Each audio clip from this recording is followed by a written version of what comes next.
ተመልካቾች ከአሚኮ አዲስ አበባ ስቱዲዮ የሰዓቱን ዘገባዎች ወደ እናንተ እናደርሳለን። አብራችሁን ቆዩ። ዘገባዎቹን አንዷለምናን ወደ እናንተ አደርሳለሁ። የኢፌዴሪ ፕሬዝዳንት ታዬ አጽቀሥላሴ የተለያዩ ሀገራት አምባሳደሮችን የሹመት ደብዳቤ ተቀብለዋል።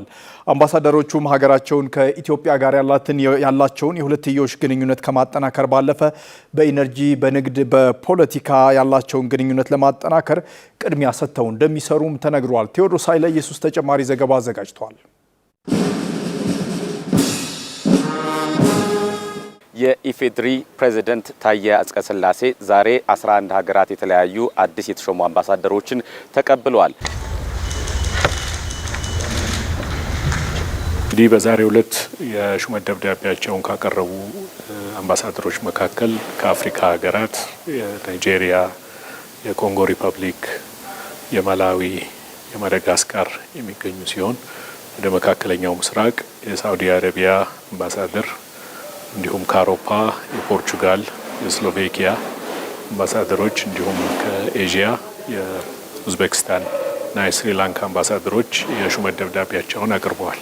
በዚህ የሹመት ደብዳቤ አቀባበል መርሃ ግብር ላይ ሀገራት ከኢትዮጵያ ጋር ያላቸውን ግንኙነት በማጠናከር ረገድ ትላልቅ ስራዎችን እንደሚሰሩም ተናግረዋል። ሁሉም አምባሳደሮች በሚባል ደረጃ የሹመት ደብዳቤያቸውን ባቀረቡበት ወቅት ከየተወከሉበት ሀገር ጋር ኢትዮጵያ ያላትን የሁለትዮሽ ግንኙነት ይበልጥ ለማጠናከር ፍላጎታቸው መሆኑን የገለጹ ናቸው።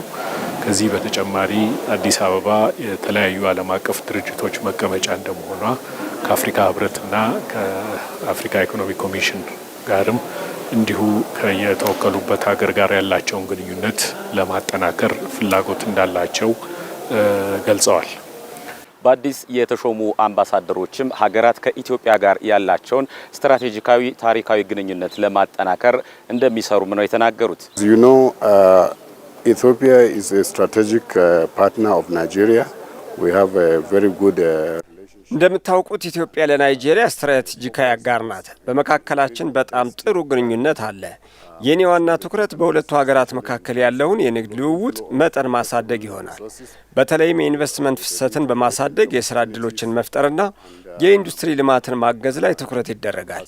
በርካታ ናይጄሪያውያን ባለሀብቶች ወደዚህ ገበያ እንዲገቡ እናበረታታቸዋለን። በተለይም አሁን ባለው አስተዳደር እየተወሰዱ ያሉ ማሻሻያዎች ከግምት ውስጥ በማስገባት we encourage them because of the reforms that have been undertaken by this administration. Bilaterally, I think there are several areas where we can. ፖርቹጋልና ኢትዮጵያ ረጅም የትስስር ታሪክ አላቸው። ኢነርጂ፣ የውሃ ሀብት አስተዳደር እንዲሁም የባህል ጉዳዮች ናቸው።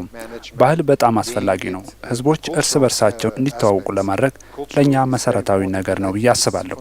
የፖርቹጋል ህዝቦች ወደ ኢትዮጵያ በብዛት መምጣት አለባቸው። ከኢትዮጵያ ወደ ፖርቹጋል እንዲሁም ከፖርቹጋል ወደ ኢትዮጵያ የሚኖረውን የቱሪስቶች ፍሰት ማሳደግ እንደምንችል ተስፋ እናደርጋለን። From Ethiopia to Portugal and vice versa. አምባሳደሮቹ አያይዘውም ኢትዮጵያ በቅርቡ ያስተናገደችው 7ኛው ጠቅላላ ምርጫ የተመዘገቡ ውጤቶች እንዲሁም ደግሞ የምርጫውን ሂደት አስመልክቶም ለኢትዮጵያ ህዝብና ለኢትዮጵያ መንግስት እንኳን ደስ አላችሁ መልእክት ማስተላልፈዋል። እኔ እንደማስበው ኢትዮጵያ ምርጫዎች በሰላማዊ በተረጋጋና ፍትሃዊ በሆነ መንገድ ሲከናወኑ ሰላም እንደሚሰፍን በድጋሚ አሳይታለች። በዓለማችን ላይ ባሉ በአንዳንድ አካባቢዎች ይህንን የመሰሉ ምርጫዎችን ማካሄድ ፈታኝ እንደሆነ ይታወቃል። ነገር ግን ኢትዮጵያ ይህንን ማድረግ እንደምትችል አሳይታለች። Well, I think it was held very democratically.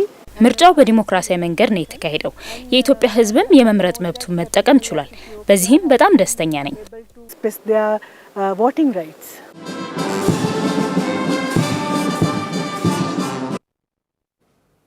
ባለፉት ዓመታት ለሁለተኛ ደረጃ ትምህርት ቤት መምህራንና የትምህርት አመራሮች ሰጠው የክረምት ልዩ የአቅም ማጎልበቻ ስልጠና የመምህራንን አቅም አሳድጓል ሲል የደብረ ብርሃን ዩኒቨርሲቲ ገለጸ። ስልጠናው መምህራን ከአዲሱ የትምህርት ፍኖተ ካርታ ጋር ለማስተዋወቅና የተማሪዎችን ወደ ከፍተኛ ትምህርት ተቋማት የመግባት ምጣኔ ለማሻሻል ታሳቢ ያደረገ መሆኑ ታውቋል። ዓለም ላይ ኮን ተጨማሪ ዘገባ አዘጋጅተዋል። በትምህርት ሚኒስቴር አነሳሽነት የደብረ ብርሃን ዩኒቨርሲቲ ለሰሜን ሸዋ ዞንና ለደብረ ብርሃን ከተማ አስተዳደር የትምህርት አመራሮችና መምህራን በ2016ና 17 ልዩ የክረምት አቅም ማጎልበቻ ስልጠናዎችን ሲሰጥ ቆይቷል። የዚህ ስልጠና ዋናው ዓላማው በተለይም ወደ ከፍተኛ ትምህርት ተቋም የሚገቡ የተማሪዎችን ቁጥር መጨመርና ከአዲሱ የትምህርት ፍኖተ ካርታ ጋር መምህራንን በክህሎት እንደዚሁም በእውቀት እንዲዋሃዱ ማስቻል ነው።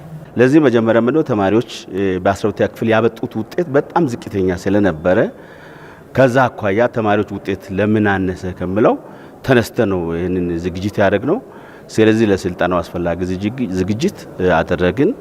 መምህራን ለተማሪዎች ውጤት መሻሻልና ለተማሪዎች እድገት ከፍተኛ አስተዋጽኦ የሚያበረክቱ ናቸው። እነኚህ መምህራን በትምህርት ኮንተንት ናውሌጅ የሚባላል በትምህርት እንደዚሁም በማስተማር ዘዴው በትምህርት በሌሎችም በራሳቸው የበቁ መሆን ያስፈልጋል። ከዛ አኳያ እነሱን ለማብቃት ነው። ወደ 3900 የሚደርሱ መምህራንና የትምህርት አመራሮች በሁለት ዓመቱ ስልጠና ተሳታፊ መሆን ችለዋል። ይህ ደግሞ በትምህርት ስርዓቱ ላይ የሚታዩ ለውጦችን እያመጣ ስለመሆኑ ነው የተገለጸው። የትምህርት ቤት የተማሪዎች ውጤት መሻሻል ታይቷል። በአጭር ጊዜ ውስጥ የመምህራን ተነሳሽነት ጨምሯል። የመምህራን የቴክኖሎጂ አጠቃቀም አቅም በተሻለ ሁኔታ ከበፊቱ ለውጥ አሳይቷል። በአጠቃላይ በትምህርት ቤት አመራሮችም ሆነ በመምህራን ዘንድ ከፕሮፌሽናል እውቀት ከሙያዊ እውቀታቸው ባሻገር አጠቃላይ በትምህርት ዙሪያ ላይ ትኩረት በሚሹ ጉዳዮች ላይ ትኩረት አድርገው በመስራታቸው ስልጠናውም እንደ ግብዓት ውጤት ስላስገኘላቸው በመማር ማስተማሩና በውጤታማነት ላይ ቀላል የማይባል ውጤት እንደተመዘገበ የጥናት ግኝቱ ያሳያል። ያም ሲባል ግን ሌሎች ተያያዥነት ተግዳሮቶች ወደፊትም ትኩረት የሚሹ ጉዳዮች እንዳሉ ለማየት ተሞክሯል። በስልጠናው ላይ ተሳታፊ የነበሩ የትምህርት ቤቶች ሱፐርቫይዘርና ዳይሬክተሮች ውጤቱ በመምህራን ላይና በተማሪዎች ላይ እየታየ ስለመሆኑ ነው የተናገሩት። ያው መምህራን በጋራ ተወያይተው ወደ ክፍል የመግባት ሁኔታ፣ በጋራ የማቀድ ሁኔታ እንደዚሁም ደግሞ መምህራንን አቅም ለማጎልበት ትምህርት ቤት ውስጥ በሚሰጡ የተከታታይ ሙያ ማሻሻያ ሲፒቲ በምንለው ፕሮግራም ላይም በፊት ከነበረው መዘናጋት የተሻለ ሁኔታ በጋራ የመወያየት ሁኔታ እንደዚሁ ደግሞ በፖርትፎሊዮም ሰንዶ የመያዝ ሁኔታ እየተሻሻለ የመጣበት ሁኔታን ታዝበናል ማለት ነው። መምህራኖች ላይ ብዙ ለውጥ ያመጣ በተለይ ቴክኖሎጂው ላይ ትልቅ አቅም የፈጠረ እሱን ወደ ትምህርት ቤት ወስደው የተማሪዎችን ውጤት በማሻሻል ፔዳጎጂካሊም በደንብ የተጠቀሙበት ስልጠና። በሰሜን ሸዋ ዞን አርሶ አደሩን ከመሬት ኪራይና ብድር አገልግሎት ጋር የሚያገናኙ 450 ያክል ወጣቶች ወደ ስራ ሊሰማሩ ነው። የሚሰማሩ ወጣቶችም አርሶ አደሩን ከመሬቱ ተጠቃሚ እንዲሆን የሚያደርጉ ለራሳቸውም የስራ እድል የሚፈጥሩ ናቸው ተብሏል። ስንታየው ኃይሉ ተጨማሪ ዘገባ አዘጋጅታለች። የአማራ ብሔራዊ ክልላዊ መንግስት መሬት ቢሮ ከካልም ፕሮጀክት ጋር በመተባበር በሰሜን ሸዋ ዞን በሚገኙ ቀበሌዎች ለተመለመሉ የኪራይና ብድር አመቻች ወጣቶች የግንዛቤ መፍጠሪያ መድረክን አካሂዷል። ከህንድ ከቬትናምና ሩዋንዳ ልምድ በመውሰድ ወደ ስራ መገባቱን ያነሱት በአማራ ክልል መሬት ቢሮ የህዝብ ግንኙነት ኃላፊ አወቀ ሲሳይ ብድርና ኪራይን በማመቻቸት ወጣቶች የስራ ተጠቃሚ ሆነው እንደሚያገለግሉ ተናግረዋል። ብድርና ኪራይ አመቻች የሚባሉ ወጣቶች አሉ። ለእያንዳንዱ አርሶ አደር ከአርሶ አደሩ ጋር አብረው የሚኖሩ አርሶ አደሩ የሚያምናቸው በማህበረሰቡ ዘንድ ተመልምለው የስራ እድል የሚፈጠርላቸው ወጣቶች ናቸው። ዋናው ስራቸው ከአርሶ አደሩ ጋር አብረው እየኖሩ የአርሶ አደሩን መሬት የመሬቱን ለምነት፣ የመሬቱን የማምረት አቅም፣ የመሬቱን አጠቃላይ አጠቃቀም መሰረት በማድረግ አንድም ለሚያከራየው ለክራይ ለሚፈልጉ ሰዎች መሰላሉ ነው የሚያገለግሉ ናቸው። ድልዳይ ሆነው ገንዘብ በመስጠት በማበደር ዋስትና ይዞታውን ዋስትና በማድረግ ማበደር ፈልጋለሁ ሲል የገል ያለ ብሎ ያመቻቻል ማለት። ሰሜን ሸዋን አሁን እኛ ፓይለት ዞን አድርገን የጀመርነው በማህበረሰቡ ይሁንታን ያገኙ ወጣቶች ተለይተው ለልማት የተመቸ በገጠር ለሀብት ፈጠራ የሚያመች አሰራር እንዲኖር ተጨማሪ ሀብት እንዲያፈሩ የሚደረግበት መንገድ መሆኑን ያነሱት የሰሜን ሸዋ ዞን መሬት መምሪያ ኃላፊ ሸዋንግዛው ኃይለ ሚካኤል ናቸው። እንደ ሰሜን ሸዋ ዞን 467 ሺህ የሚደርሱ ባለይዞታዎች የሁለተኛ ይዞታ ማረጋገጫ ካርታ ተሰጥቷቸዋል። ይሄ በሲስተም ላይ ተገናኝቷል። ከብሔራዊ መሬት መረጃ ስርዓት ጋር ተጭኗል። አስተማማኝ መረጃ ሆኗል ማለት ነው። ይሄን መሰረት አድርጎ እነዚህ ባለይዞታዎች የመጠቀም መብታቸውን ኤክሰርሳይዝ እንዲያደርጉና ተጨማሪ ሀብት ጀነሬት እንዲያደርጉ የሚያስችል የግንዛቤ ፈጠራና ባለድርሻ አካላትን የማደራጀት፣ የማቀናጀት፣ የማስተሳሰር ስራ ታሳቢ ተደርጎ የተዘጋጀ ስልጠና ነው። ከመሬት ጋር ያለ የመልካም አስተዳደር ችግርን በመፍታት የስራ ዕድል ተጠቃሚ እንዲሆኑ የሚያደርግ መሆኑንም አቶ አወቀ ተናግረዋል። የክልሉ መሬት ቢሮ የመሬት መረጃን ማዘመን ብቻ አይደለም።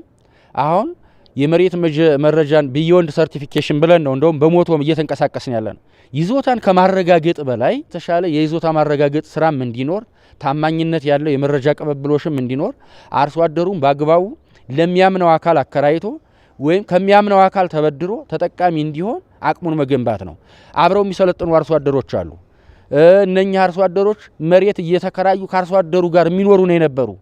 እሱ ብቻ ሳይሆን የተማሩ ወጣቶችም አሉ። ለነሱም ነው እየተፈጠረ ያለው የስራ ዕድል። 450 ወጣቶች በመጀመሪያው ዙር ስልጠናውን እየወሰዱ ሲሆን ሌሎች ወጣቶችም ስልጠናውን እንደሚወስዱ ተጠቁመዋል። ቀጥለናል ተመልካቾች። ለአካል ጉዳተኞች የሚያደርገውን ድጋፍ አጠናክሮ እንደሚቀጥል የአዲስ አበባ ከተማ አስተዳደር ሴቶች ህጻናትና ማህበራዊ ጉዳይ ቢሮ ገለጸ። ቢሮው ለችግር ተጋላጭና ተጎጂ ለሆኑ የማህበረሰብ ክፍሎችም ድጋፍ አድርጓል። ሀብቴ ተሻገር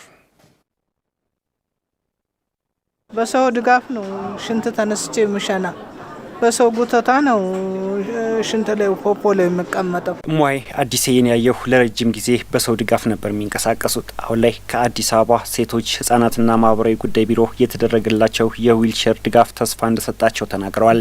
ከዚህ የበለጠ ደስታ አለ? በዚህቹ ሸኮተት ብዬ ፀሐይ ሞቃለሁ፣ ሽንቴንም ሸንቼ እንደ ልቤ እገባለሁ አይደለ?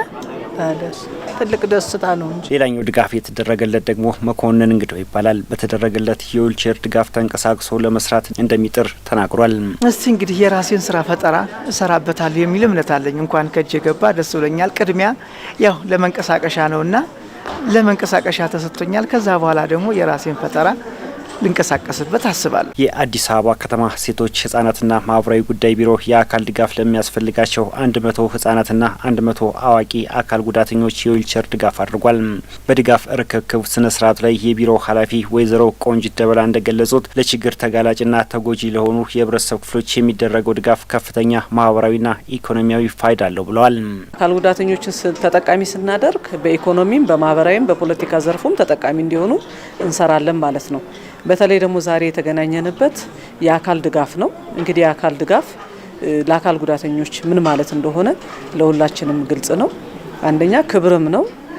ሁለተኛ ድጋፍ እንደ እርዳታ ሳይሆን አካል ጉዳተኞች ሁሉም አካባቢ ተደራሽ እንዲሆኑ ለማድረግ አካል ጉዳተኞች ተንቀሳቅሰው የሰው እጅ ሳያዩ ራሳቸውን ማስተዳደር እንዲችሉ ምቹ ምህዳር የመፍጠር ጉዳይ ነው ማለት ነው። ከቢሮ የአካል ጉዳተኞች አረጋውያንና ቤተሰብ ጉዳዮች ማስተባበሪያ ዳይሬክቶሬት ዳይሬክተር ወይዘሮ ህይወት በበቀለ በበኩላቸው ቢሮ 10.7 ሚሊዮን ብር በማውጣት ድጋፍ ማድረጉን ገልጸዋል።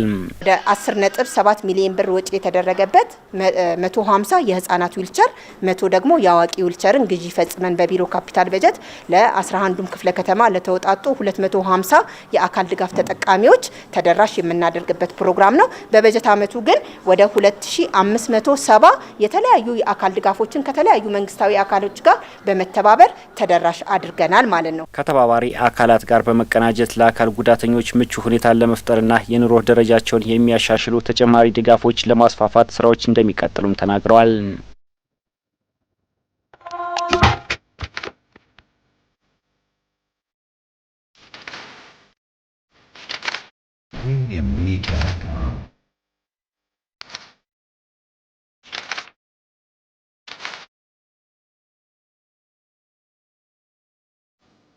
በኢትዮጵያ የከተማ መሬት ምዝገባና ምደባን ያስጀመሩ ናቸው ደጃዝማች ነሲቡ ዛማኑኤል።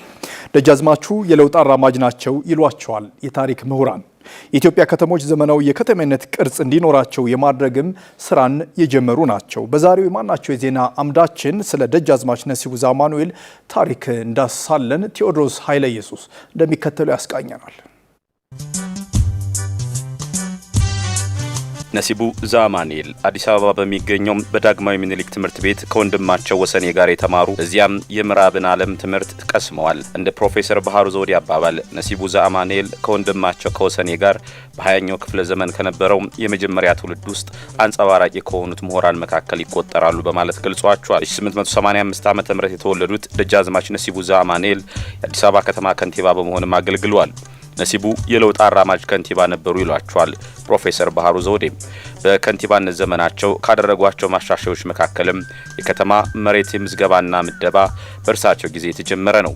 የትራፊክ ፖሊስ ማቋቋም፣ የጽዳት ጠባቂዎችን መመደብ፣ በበዓላት ወቅት ጥይት መተኮስ ባህልን መከልከል፣ ሌባን ለማወጣጣት ጥቅም ላይ ይውል የነበረውን የሌባ ሻይ ጥንታዊ ስርዓትን መከልከል፣ በየመንገዱ የሞቱ እንስሳትን ማስወገድ፣ መቅበር፣ በዋና መንገዶች ዳር ለሚገነቡት ሰዎች ግንባታው የከተማውን ውበት ይጨምራሉ ተብሎ ስለሚታመን ለግንባታው ብድር መስጠት፣ የአዲስ አበባን ዘመናዊ የውሃ አቅርቦት ስርዓት ለማዘመን የተሞከሩ የማስተዋወቅ ምርምሮች የሚሉት ይገኙበታል። በ1923 ዓ.ም ሉል ራስ ተፈሪ መኮንን ንጉሠ ነገስት ከሆኑ በኋላም ነሲቡ ዛማኔል የደጃዝማችነት ማዕረግ ተሰጥቷቸው የጉራጌ ጠቅላይ ግዛትንና የሶዶ ጠቅላይ ግዛትን እንዲያስተዳድሩ ሹመት ተሰጥቷቸዋል። በኋላም በ1924 ዓ.ም የባሌ ጠቅላይ ግዛት አስተዳዳሪ ሆነው ተሾሙ። በ1928 ዓ.ም ደግሞ ነሲቡ ዛማኔል የጦር ሚኒስቴር ዳይሬክተር ሆነው በቀዳማዊ ኃይለ ሥላሴ ተሾመዋል። ነሲቡ ዛማኔል በሚስዮን ትምህርት ቤት ስለተማሩ ጣሊያንኛና ፈረንሳይኛ ቋንቋን ማቀላጥፈው ይናገራሉ። በፋሺስት ጣሊያን ወረራ ወቅት በደቡብ ጦር ግንባር የነበራቸው ተሳትፎም ከፍተኛ እንደነበረም ታሪካቸው ያስረዳል። ደጃዝማች ነሲቡ በሁለተኛው የፋሺስት ወረራ ወቅት በደቡብ ጦር ግንባር ተዋግተዋል። በተለይም ግራዝማች አፈወርቅ ወልደ ሰማያት ከሞቱ በኋላ በዚህ ግንባር የኢትዮጵያ ጦር ዋና አዛዥ ሆነው የደቡብን ጦር በአዛዥነት መርተዋል።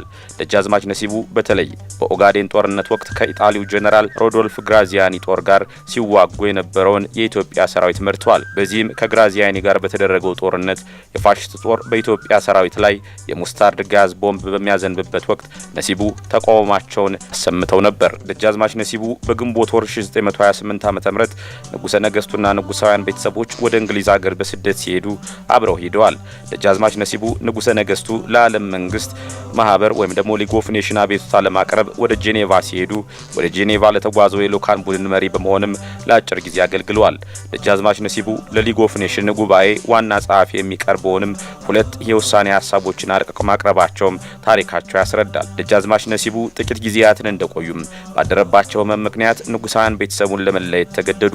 በኋላም በጦርነት ወቅት በደረሰባቸው የሙስታርድ ጋዝ ቦምብ ሳቢያ ህመማቸው ስለጠናባቸው ጥቅምት 6 ቀን 1929 ዓ.ም ስዊዘርላንድ በምትገኘው በዳቮስ ከተማ በተወለዱ በ43 ዓመት የጎልማሳነት እድሜያቸው ከዚህ ዓለም በሞት ተለይተዋል።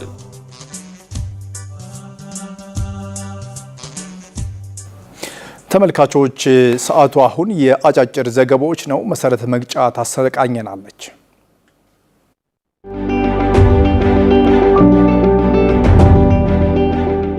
ኢትዮጵያ በአየር ንብረት ጥበቃ ረገድ ጠንካራ ራዕይና አመርቂ አፈጻጸም አላት ሲሉ ዶክተር ጌዲዮን ጢሞቴዎስ ተናገሩ። ቻታም ሀውስ የተሰኘ ዓለም አቀፍ ተቋም በለንደን ባዘጋጀውና በተከፋፈለ ጂኦፖለቲካዊ ሁኔታ ውስጥ የኮፕ ጉባኤዎችን አስፈላጊነት ማጉላት በሚል ርዕስ በተካሄደው የአየር ንብረት ሳምንት የውይይት መድረክ ላይ የኢትዮጵያ የውጭ ጉዳይ ሚኒስትርና የኮፕ 32 ተሰያሚ ፕሬዝዳንት የሆኑት ዶክተር ጌዲዮን ጢሞቴዎስ፣ የኮፕ 30 ፕሬዝዳንት አንድሪያ ኮሬ ከብራዚል እንዲሁም የኮፕ 31ን የወከሉት የቱርክዬ የአካባቢ ከተማ ልማትና የአየር ንብረት ለውጥ ሚኒስትር በተገኙበት ውይይቱ ተካሂዷል። ኢትዮጵያ በአየር ንብረት ጥበቃ ረገድ ያላትን ጠንካራ ራዕይና አመርቂ አፈጻጸም ያነሱት ዶክተር ጌዲዮን ጢሞቴዎስ በተለይም ባለፉት 8 ዓመታት ውስጥ በፖሊሲ ተደግፈው ተግባራዊ የተደረጉ አፈጻጸሞችን አጽንኦት ሰጥተው አብራርተዋል። ዘገባው የኢትዮጵያ ብሮድካስቲንግ ኮርፖሬሽን ነው።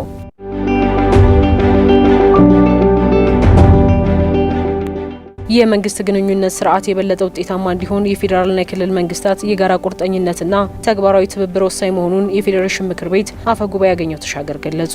የመንግስታት ግንኙነት በኢትዮጵያ መልካም እድሎች፣ ፈተናዎችና መፍትሄዎች በሚል የተዘጋጀ ሀገር አቀፍ አውደ ጥናት ተካሂዷል።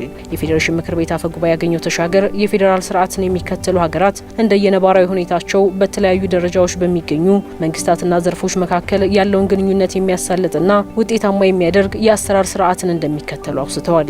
የፌዴራልና የክልል ተቋማት በጋራ የሚያጋጥሟቸውን የልማት፣ የጸጥታ፣ የአገልግሎት አሰጣጥና የተፈጥሮ ሀብት አስተዳደር ጉዳዮች በቅንጅት ለመፍታት የመረጃ ልውውጥን ማጠናከር፣ የጋራ እቅድና የክትትል ስርዓቶችን ማሳደግ አለባቸውም ብለዋል። የሰላም ሚኒስትሩ መሐመድ እንድሪስ በበኩላቸው ከፌዴሬሽን ምክር ቤት ጋር በጋራ በመሆን የመንግስታት ግንኙነት ለልማት፣ ማህበራዊ ትስስርና ዘላቂ ሰላምን ለማጽናት አስተዋጽኦ ባለው አግባብ እንዲተገበር እየሰራ እንደሚገኝ ተናግረዋል። ዘገባው የኢትዮጵያ ዜና አገልግሎት ነው።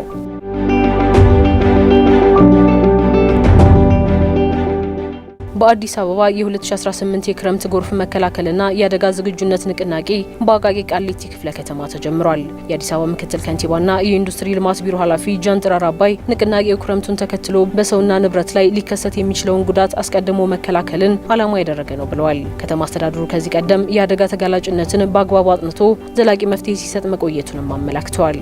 በምክትል ከንቲባ ማዕረግ የአዲስ አበባ ከተማ ዋና ስራ አስኪያጅ ኢንጂነር ወንድሙ ሴታ በበኩላቸው በመዲናዋ ከአደጋ ተጋላጭነት ነጻ አካባቢን ለመፍጠር ሰፋፊ ተግባራት እየተከናወኑ መሆኑን ጠቅሰዋል። በዚህም ከዚህ ቀደም የአደጋ መንስኤ የነበሩ አካባቢዎች ወደ ምቹና ተመራጭ የመኖሪያ ስፍራነት መቀየራቸውን አመላክተዋል። ዘገባው የኢትዮጵያ ዜና አገልግሎት ነው።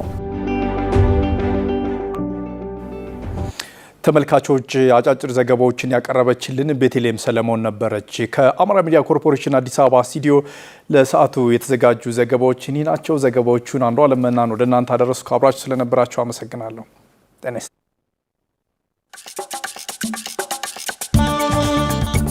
ይስጥልኝ።